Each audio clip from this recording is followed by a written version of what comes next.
Breaking news में आप सभी का स्वागत है, अभिनंदन है। मैं मोहम्मद नसीम संजय द्विवेदी के साथ रायसेन ज़िले की खबरों को लेकर आपके बीच में। कोटा से वापस आए हैं ज़िले के 30 बच्चे। स्वास्थ्य परीक्षण किया गया और उसके पश्चात उनको सकुशल घर पहुंचा दिया गया। बच्चों ने कहा, ऐसा लग रहा है जैसे खुला आसमान मिल गया। आईआईटी और मेडिकल की कोचिंग के लिए कोटा में तैयारी कर रहे प्रदेश के बच्चों को सकुशल वापस लाने के लिए मुख्यमंत्री श्री शिवराज सिंह जी चौहान ने पहल की और उनकी पहल पर प्रदेश के बच्चे सकुशल अपने घर पहुंच गए। कोटा में अध्ययन कर रहे रायसेन जिले के 30 छात्र भी आज सकुशल अपने घर पहुंचे। कलेक्टर श्री उमाशंकर भार्गव ने बताया कि इन सभी बच्चों का चिकित्सकों के द्वारा स्वास्थ्य परीक्षण किया गया तथा 14 दिनों तक होम क्वारंटाइन रहने की समझाइश दी गई। प्रशासन के द्वारा वाहनों के माध्यम से बच्चों को उनके घर पहुंचाया गया। कोरोना संक्रमण से बचाव के लिए लागू लॉकडाउन के दौरान लगभग 1 महीने बाद कोटा से सकुशल अपने घर पहुंचने की खुशी बच्चों के चेहरे पर अलग ही दिखाई दे रही थी। कोटा में आईआईटी परीक्षा की तैयारी कर रही जिले की अनुश्री जैन, सुमित सहित अन्य बच्चों ने बताया कि अपने घर आकर उन्हें ऐसा लग रहा है जैसे कि खुला आसमान मिल गया है। लॉकडाउन होने पर वह थोड़ा नर्वस हुए थे। कोटा में रहने के दौरान वह सोशल डिस्टेंसिंग सहित सभी आवश्यक सावधानियां बरत रहे थे। उन्होंने बताया कि मध्य प्रदेश की सीमा तक राजस्थान पुलिस की गाड़ी भी बस के साथ साथ चल रही थी। बस में भी बैठक व्यवस्था के दौरान सोशल डिस्टेंसिंग का पालन किया गया था। मुख्यमंत्री जी के सहयोग से शासन के द्वारा उन्हें लाने के लिए बहुत अच्छी व्यवस्था की गई थी। उन्हें रास्ते में नाश्ता भोजन भी उपलब्ध कराया गया तथा उन्हें रास्ते में किसी भी प्रकार की कोई परेशानी नहीं हुई। राजस्थान के कोटा जिले में प्रतियोगी परीक्षाओं की तैयारी के लिए वर्तमान में जिले के 30 छात्र निवासरत थे, जिनमें बाड़ी तहसील के 2 छात्र, बरेली तहसील के 6 और बेगमगंज तहसील के 11 छात्र, गैरतगंज तहसील के 2 छात्र, सांची का 1 छात्र, सिलवानी तहसील के 6 छात्र तथा उदयपुरा तहसील के 2 छात्र शामिल थे। क्वारंटाइन सेंटर में रोजा रखने वाले मुस्लिम धर्मावलंबियों को आवश्यक सामग्री उपलब्ध कराने के आदेश दिए गए हैं। भारत सरकार के द्वारा नोवल कोरोना वायरस कोविड-19 संक्रमण संबंधी महामारी के फैलाव को नियंत्रित करने एवं बचाव की दृष्टि से 3 मई 2030 तक लॉकडाउन प्रभावशील है। इसके साथ ही संपूर्ण रायसेन जिले में संदिग्ध एवं बाहर से आए व्यक्तियों को उनकी सुरक्षा एवं सुविधा के लिए प्रशासन के द्वारा तैयार किए गए क्वारंटाइन सेंटर में रखा गया है। कलेक्टर एवं जिला दंडाधिकारी उमाशंकर भार्गव ने पवित्र रमजान माह को दृष्टिगत रखते हुए जिले के समस्त एसडीएम को अपने अपने क्षेत्र में स्थापित क्वारंटाइन सेंटर में रोजा रखने वाले मुस्लिम धर्मावलंबियों को रोजा इफ्तार एवं सहरी के लिए आवश्यक खाद्य सामग्री एवं अन्य आवश्यक वस्तुएं उपलब्ध करवाया जाना सुनिश्चित करने के आदेश दिए हैं। इसके लिए मुस्लिम धर्म गुरुओं से चर्चा कर इफ्तार एवं सहरी के समय उपलब्ध कराई जाने वाली सामग्री की जानकारी प्राप्त करने तथा अधिकारी कर्मचारियों की ड्यूटी लगाकर कार्य योजना सहित तत्काल अवगत कराया जाना सुनिश्चित करने के आदेश दिए हैं। प्रदेश में 115 बड़े उद्योग चालू। प्रदेश में 20 अप्रैल से 10 करोड़ रुपए से अधिक निवेश वाले 140 बड़े उद्योगों में से 115 उद्योग में कार्य प्रारंभ हो गया है। इसमें लगभग 28,300 मजदूर कार्यरत हैं। कुछ बड़े उद्योग जैसे John Deere, UltraTech cement, HEG और SD बंसल आयरन तथा स्टील, बेलस्पन और Sagar manufacturing, Cadbury, Oswal denims, Maral आदि में अगले 48 घंटे में काम शुरू हो जाएगा। ये सभी औद्योगिक इकाइयां कोविड-19 के तहत जारी सभी प्रोटोकॉल का पूरी तरह पालन करते हुए लगभग 50% मजदूरों का उपयोग करते हुए काम करेंगे। अल्ली गांव में खत्म हुई कोरोना की दहशत। रायसेन के पास अल्ली गांव में खत्म हुई अब कोरोना की दहशत।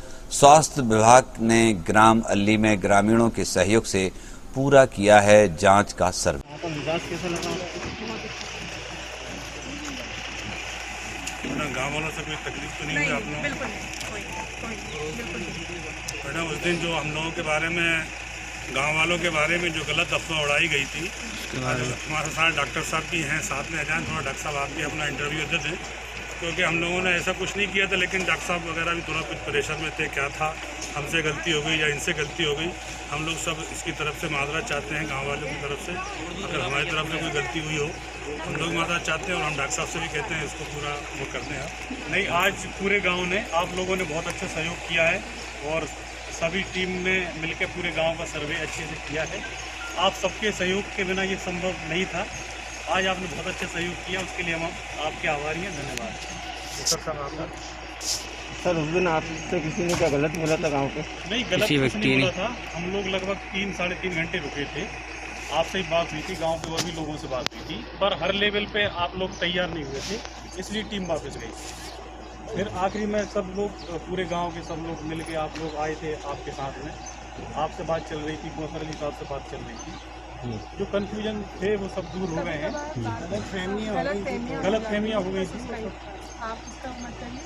एक चीज़ ये याद रखिएगा कि कोई भी ऐसी बीमारी होती है या कोई भी आपदा आती है तो प्रशासन 100% परफॉर्मेंस तभी दे पाएगा जब उसको ग्राउंड से भी सपोर्ट करेगा। हमारा फील्ड में पूरा विभाग के कर्मचारी रहते हैं, लेकिन जनता से जब तक हमें पूर्ण सहयोग नहीं मिलेगा तो आप ये समझ लीजिए कि रिज़ल्ट 100% नहीं मिल सकता है। और रही बात कुछ मिसकम्युनिकेशन अगर हो जाता है तो सब लोग इतने समझदार हैं कि आपस में इसकी चीज़ को अंदर ताली बजा दो।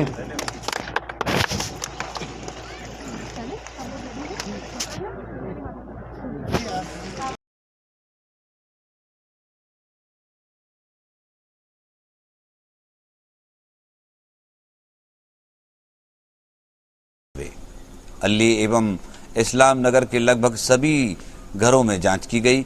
बड़ी संख्या में प्रशासन के आला अधिकारियों के साथ पहुंची थी स्वास्थ्य विभाग की rapid response team.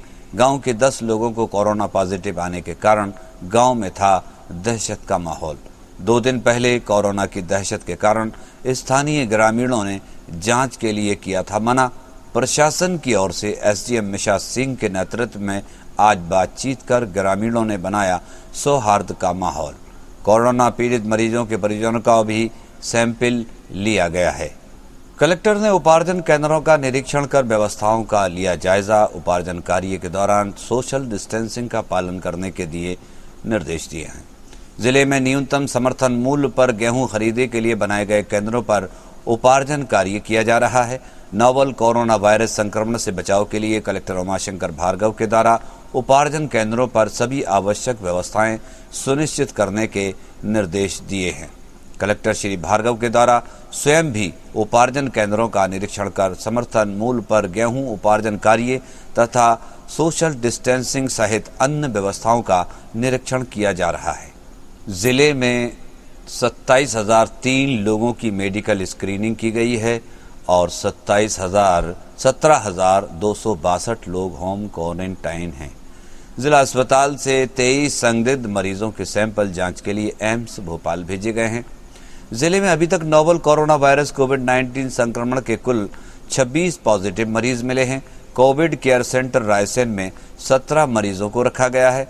Collector Umashankar Bhargava, CEO जिला पंचायत श्री अभी प्रसाद तथा मुख्य चिकित्सा एवं स्वास्थ्य अधिकारी डॉक्टर AK शर्मा से प्राप्त जानकारी के अनुसार रायसेन नगर के कंटेनमेंट एरिया वार्डों में संपूर्ण लॉकडाउन लागू किया गया है। जिला चिकित्सालय से 23 अप्रैल को 23 संदिग्ध मरीजों के सैंपल जांच के लिए एम्स भोपाल भेजे गए हैं। उपार्जित गेहूं परिवहन की सुदृढ़ व्यवस्था 51 जिलों को 179 सेक्टर में बांटा गया है। गेहूं उपार्जन 2020 में उपार्जित गेहूं परिवहन की व्यवस्था को भी सुदृढ़ व्यवस्था बनाया गया है।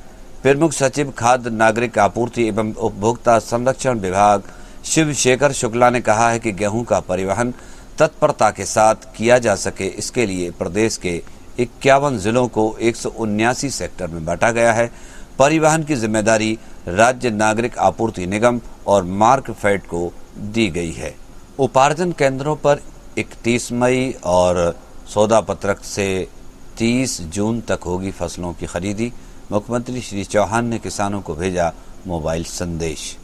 मुख्यमंत्री शिवराज सिंह चौहान ने किसानों से मोबाइल संदेश में कहा है कि कोरोना की विपत्ति में सरकार ने समर्थन मूल्य पर गेहूं एवं अन्य रबी उपज खरीदने का काम शुरू कर दिया है। उन्होंने कहा कि किसानों की सुविधा के लिए मंडियों के अलावा सौदा पत्रक के माध्यम से कृषि उपज निजी खरीदी केंद्रों एवं व्यापारियों को घर से बेचने की भी व्यवस्था की गई है। मुख्यमंत्री ने किसानों से आग्रह किया है कि इन व्यवस्थाओं का अधिक से अधिक उपयोग करें।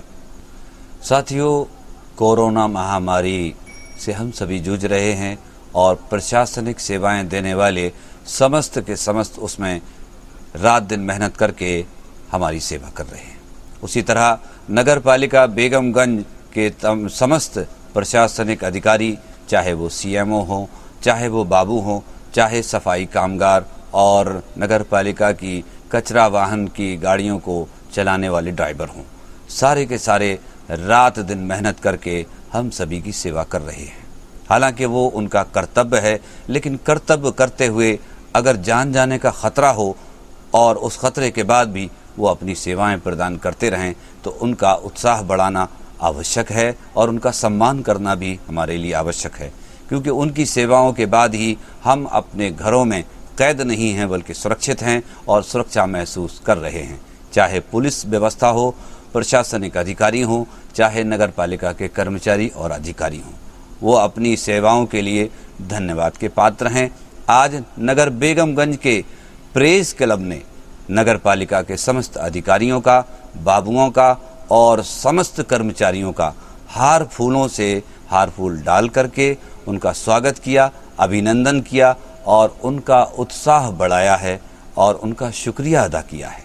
नगर पालिका बेगमगंज में ये नज़ारा नगर पालिका के सामने ही सब सारे के सारे इकट्ठा हुए और पूरा प्रेस क्लब वहाँ पर मौजूद था और पूरे प्रेस क्लब ने, नगर बेगमगंज के समस्त वरिष्ठ पत्रकारों ने समस्त कर्मचारी और अधिकारियों का हार फूलों से स्वागत किया।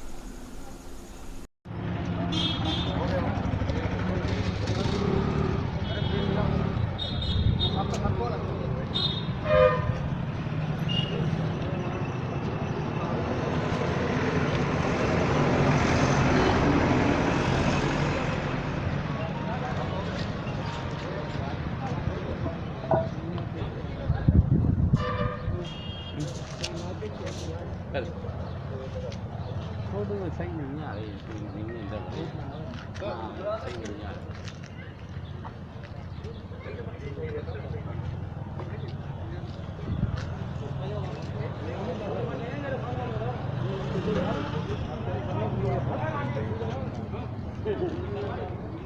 चचा की फोटो तो ले ले तू, दिया तारे अंधेरा सबकी ले रहा है। और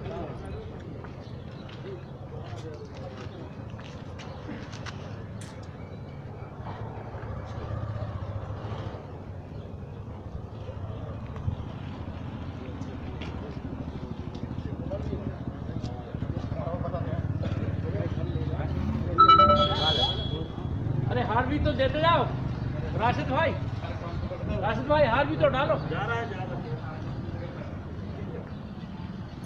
हम चाहते हैं कि आप हमारे चैनल को सब्सक्राइब करते रहें, लाइक करते रहें, पसंद करते रहें। हम आपको खबरें आपके बीच में लाते रहेंगे। मैं मोहम्मद नसीम संजय द्विवेदी के साथ ब्रेकिंग न्यूज़ आप सभी से इसी उम्मीद के साथ, लॉकडाउन का पालन कीजिए, सोशल डिस्टेंसिंग का पालन कीजिए, क्योंकि अभी भी हम कोरोना महामारी से लड़ रहे हैं।